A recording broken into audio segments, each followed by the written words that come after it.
atau kita joget, atau kita kasihkan uang yang merah itu atau uang yang baru itu. Tapi ketika anak yang baru lahir itu bukan itu semua yang dikasih, tapi azan dan iqamah, azan dan qomat. Kanan diazankan, sempurna azannya, iqamah di sebelah kirinya. Dan begitu juga yang saya hormati, ketika kita menggendong seperti ini, ya, ibarat kalau ibunya yang menggendong, nah jangan seperti Pak Kau, nyari duit sago, buntu dan lain-lain. Mbaknya peluk, Eka. Nah, jangan jadi seperti mak kau, kepot, ngamukan, gak minta duit pula. Ya. Terus kalau anak ketika besar, yang disalahkan mbaknya, ibunya kalau ngomong, aku udah galak bapak tak sekolah, aku sekolah tinggi, ada tak ini itu? Aduh kayaknya. Siapa yang salahkan? Kalau ditanya anak itu, pasti pak aku yang salah. Kalau ditanya anak yang anak, mak aku yang salah.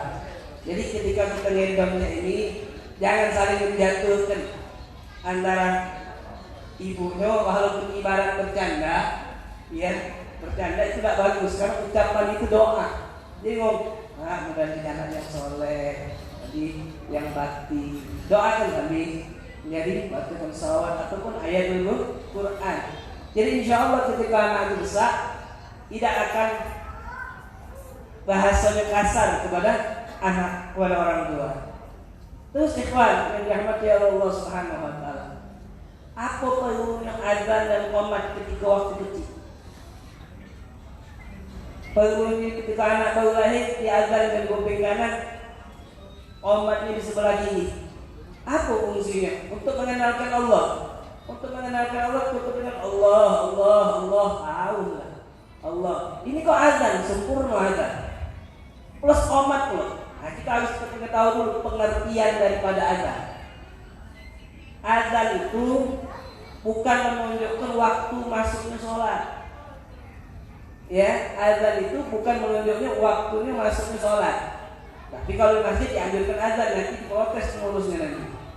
Ini azan, ini kalau orang azan jam 1 bukan waktunya lagi azan. Nah, azan ini bukan masuknya waktunya sholat kan loh, tapi mengumpulkan manusia. Ya, mengumpulkan manusia, panggilan untuk manusia untuk berkumpul untuk sholat. Qomat baru melaksanakan. Seperti kita naik pesawat, nah kalau kita baru masuk tuh panggilan, apa namanya? Bahasa kita nih, kalau mau jalan pesawat ini boarding pass ya. Boarding passnya, itu azan. Ketika sudah masuk dalam pesawat, pintu tutup, apalagi bahasa Inggrisnya kalau pesawat atau terbang ini take off, nah itu mulai qomat. Nah itu tanda daripada masuk tujuan daripada azan dan iqamah tadi. Dan perlunya ada hadis Nabi yang ngomong semacam ini kan, ada hadis Nabi, bukan ngomong, memang ada hadis Nabi, perintahkanlah anak kita untuk sholat kalau umur 7 tahun. Ya. Berarti nunggu anak 7 tahun baru minta sholat? Bukan.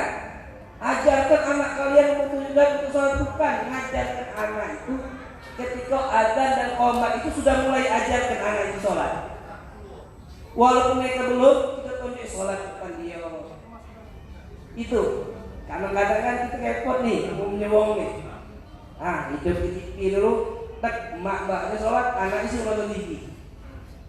Ya, maknya suruh nonton TV, anaknya suruh nonton TV, baknya sholat. Nah lagi sholat ngajari anaknya nonton TV. Itulah perlunya ketika umur 7 tahun, umumnya wong memahami makna hadis ini. Ketika umur 7 tahun baru ditakut sholat, bukan. Dari umur bawah 7 tahun sudah diajarkan walaupun dia belum bisa bacaannya, belum baca bacaannya, tapi kita lagi sholat, dia nengok, udah ketika paling cepat angkat, paling cepat nangkap gerakannya nih, jadi lari nengok. Dia itu Rasulullah, ada namanya anak itu Sayyidina Hasan atau Sayyidina Husain. Rasulullah lagi ngisi khutbah lagi cairan, anaknya jangan, tidak dimarahi sama Rasulullah, biar. Memang waktu kecil memang aktif, tapi di gingoknya wasingnya nyampak wasingnya gitu. Ya biasa juga bergerak sama bergerak sini. Itu sholat, khutbah selesai tuh Rasulullah disenyumkannya, dibuat mainnya budak kecil tadi. Naik lagi di Rasulullah. Nah ini menunjukkan bahwasanya ketika kita yang anak kita nakal, jangan sekali-sekali ngomong anak itu nakal. Jangan sekali-sekali ngomong itu nakal. Emang aktifnya mereka itu. Ya jangan bandel, cobek. Jangan, itu anak-anak kita pasti. Sampai akhirat itu anak-anak kita. Mohon maaf kalau harta lewat. Bini pun kalau kita meninggal, mohon maaf, sesat di orang lain lagi. Yang ditinggal laki, kalau meninggal, sesat di orang lain gitu. Kalau anak tetap itu anak. Jadi kalau ibarat, mohon maaf, kalau ada orang lewat yang misalnya dihormati, kita lagi duduk sini, barat anak nih, barat saya nih. Anak-anak main-main, ganggu. Izin dulu Pak ya, aku masuk ke dalam. Biasanya diumum dicopet apa digembok? Dicopet apa digembok? Pasti dicopet ini marah. Jangan, memang aktif mereka ya. Diam telah mereka. Nah ini luar biasa dalam mendidik anak. Jangan sekali-sekali ngomong itu nakal, bandel. Ya, itu sudah ikhwan yang dirahmati oleh Allah Subhanahu wa Ta'ala. Jadi umur 37 tahun itu bukan baru mulai perintah sholat ngajar, tapi sebelum 37 tahun itu sudah diperintahkan itu sholat. Repot. Ya ini pembantu, maaf. Pembantu dititipkan. Aku nak sholat dulu sama suami aku. Titip pembantu. Pembantu dititip sambil nelpon. Halo sayang. Mana kamu sayang? Repot deh. Anaknya mana? Nah kalau pembantu sholat kan lama.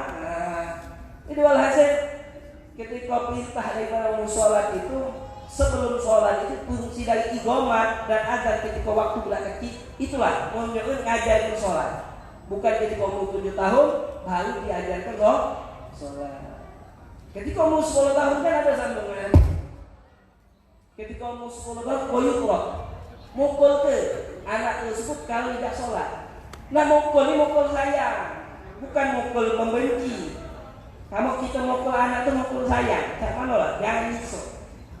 Ini anjuran daripada Rasulullah Sallallahu Alaihi Wasallam. Ikhwan rahmati Allah Subhanahu Wa Taala. Anak ini punya keberkahan luar biasa. Itu hidupkan daripada sholat tadi. Begitu juga ngaji Al-Quran. Walaupun dia tidak ngerti, tapi kita pakai nengok kita. Nengok kita melok pasti. Mohon maaf, udah kecil kadang-kadang di tempat tahun mulai joget. Siapa kaya itu tonton ke jogetan tadi. Nengoknya kita joget. Tapi kalau uang tua ngaji Quran pasti melok. Atau dia sholat pasti ada itu kan melok. Dulu ada namanya Imam Abu Yazid Al-Bustami.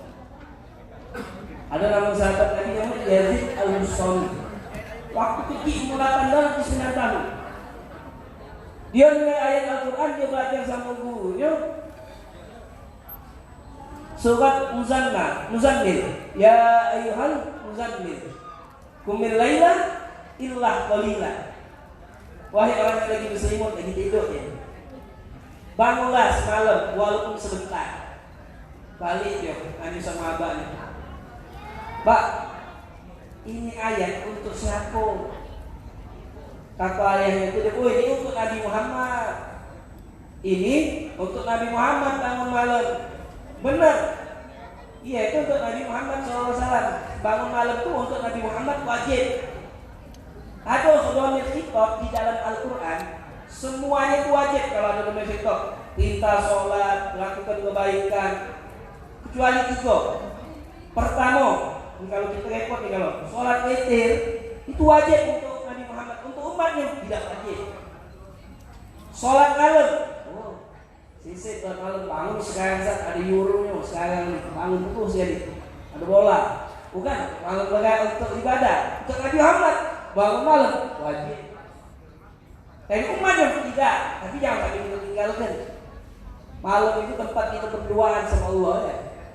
Kamu sama manusia kan dari pagi sampai malam sudah sampai jam 9. Sibuk dengan kawan, tua, bini, anak. Kan dari waktu malam itu waktunya sama Allah. Ketiga apa? Nah ini korban. Korban itu untuk Nabi Muhammad wajib, untuk umat yang tidak wajib. Yang dalam ajaran fasolli lirabbika wanhar. Salatlah kau wahai Muhammad untuk Allah, wanhar, korbanlah. Ini ini untuk Nabi Muhammad wajib. Kita tidak. Tapi kalau ada hal lebih tidak apa-apa. Dianjurkan. Jadi walhasil balik tadi umur 10 tahun itu kita didik dengan sempurna. Nah, kalau dia tidak, kita pukul. Nah, 10 tahun yang cak mana? Nah, 10 tahun yang belum balik. Yang belum balik. Kalau sudah balik, harus kemarinnya. Ini 10 tahun yang belum balik. Nah, umumnya sekarang Muhammad wanita zaman sekarang paling cepat balik. Ya, pandu balik itu 3. Ya, bisa umur 9 tahun kurang 15 hari itu keluar daripada kandungan perempuan bisa dikatakan balik. Ya. Kalau lagi walaupun dia ibarat dari Muhammad nonton apapun yang harap mau bilang dari sulit masih belum, kadang-kadang masih lama. Paling cepat itu wanita. Nah, ini ketika umur 10 tahun yang jadi patokan. Kalau dia sudah balik umur 10 tahun kurang harus sudah keluar. Ya, baik itu laki atau perempuan. Kalau belum balik yang masuk 10 tahun yang belum balik ini dipukul, tapi pukulannya yang mendidik. Nah terus ya, cerita daripada ajaran Imam Yazid Al-Bustami tadi. Belajar lagi besok sama ayat. Di akhir ayat kan ada ayat Allah Rasulullah Muhammad yang bilang dalam gorilah. Pokoknya di akhir ayat di dalam surat Al-Muzammil dia datang lagi kepada ayahnya, wahai ayah, kata waktu menilai bangun daripada sepertiga, wa ta'ifatun minal ladzina ma'ak. Ujung ayat daripada Muhammad itu, wa ta'ifatun minal ladzina ma'ak. Sekelompok orang-orang yang bersama Nabi Muhammad. Balik nemuin ayatnya lagi. Ayah, ini ayat ini untuk siapa? Kata ayahnya tadi, oh ini untuk sahabat Nabi. Untuk sahabat Nabi. Akhirnya menjadi suami dari ngomong, ayah, kalau ini untuk Nabi dan untuk sahabat Nabi, itu ini siapa? Itu ini siapa? Nak nelok siapa jadi? Nah, dari situ ayah yang jadi ngerti. Mulai malam besok, mulai anak itu sholat malam terus. Imam Abu Yazid Al-Bustami itu luar biasa ya.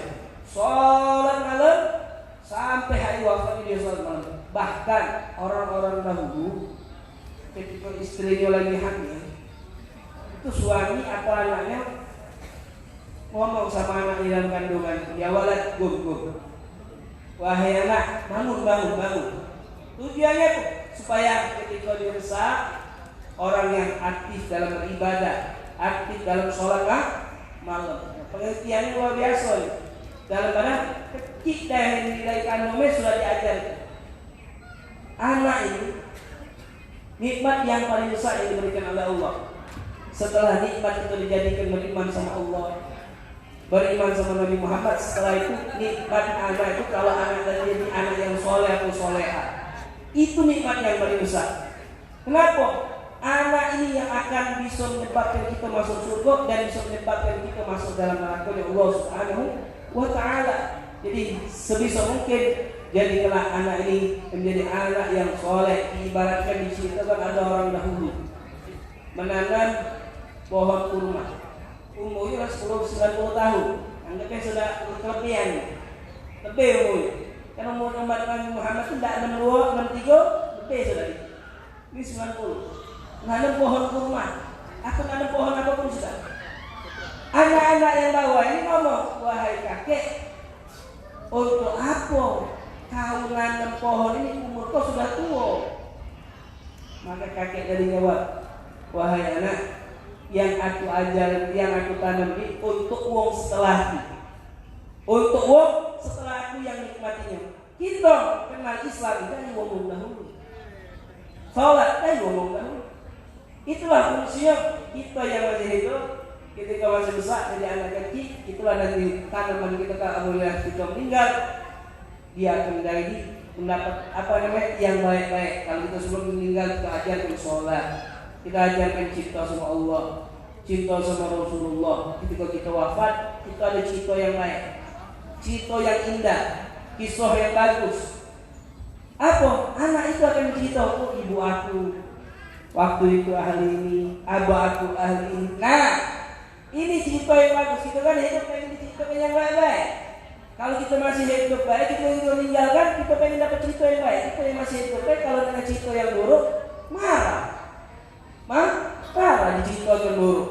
Dan gimana ketika hidup pengen cerita yang baik, setelah wafat pun kita pengen dapat cerita yang baik. Nah, walhasil mudah-mudahan sedikit ini yang saya sampaikan membuat anak ini menjadi anak kita dan anak beliau menjadi anak bukan mudah-mudahan anak barang ini Bapak dan anak-anak kita berharap kepada Allah mudah-mudahan menjadi anak yang soleh beliau ini dan anak-anak kita juga menjadi anak yang soleh dan soleha bakti kepada Allah Subhanahu wa taala. Itulah yang kita harapkan, banyak-banyak berdoa kepada Allah dan baca Rabbana hab lana min azwajina wa dhurriyyatina qurrata a'yun waj'alna lil muttaqina imama. Baca banyak-banyak itu. Wa rabbi ja'alna muqimis shalah wa min dhurriyyati rabbana wa taqabbal du'a. Terakhir ada cerita Nabi Yakub. Nabi Yakub ini punya anak Yusuf banyak saudaranya. Nanya kepada anaknya, "Mada ta'buduna min ba'di?" Apa yang kau lakukan wahai anakku setelah aku wafat? Apa nak menggawekan setelah aku wafat? Maka kata anak tadi, "Bada ta'budun tadi qalu na'budu." Kami menyembah ilahaka Ibrahim wa Ismail wa Ishaq. Kami menyembah Tuhan Ibrahim, Ismail dan Ishak. Nah, kita perlu doa sama anak kita. Apa yang kamu lakukan setelah wafat? Kita tanya ke anak itu. Apa yang kau lakukan setelah wafat? Nah, itu perlu. Ya, kita mudah-mudahan sedikit ini bermanfaat, berbetul semuanya dan bagi saya. Mohon maaf apabila ada kata-kata saya yang salah.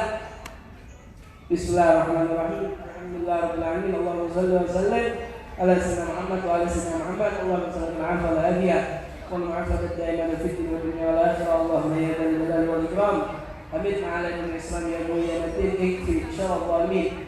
أصلح الله والمسلمين صدق الله شر المعادين يا علي يا كبير يا علي يا كبير يا سميع بصير كيف يخبره. اللهم انت هذا ولد فهذا ولد صالحا وفرحا وسرورا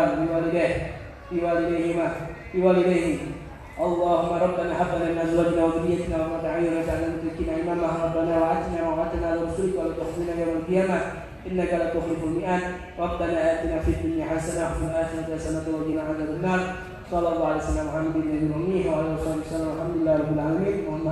السلام عليكم ورحمه الله تعالى وبركاته.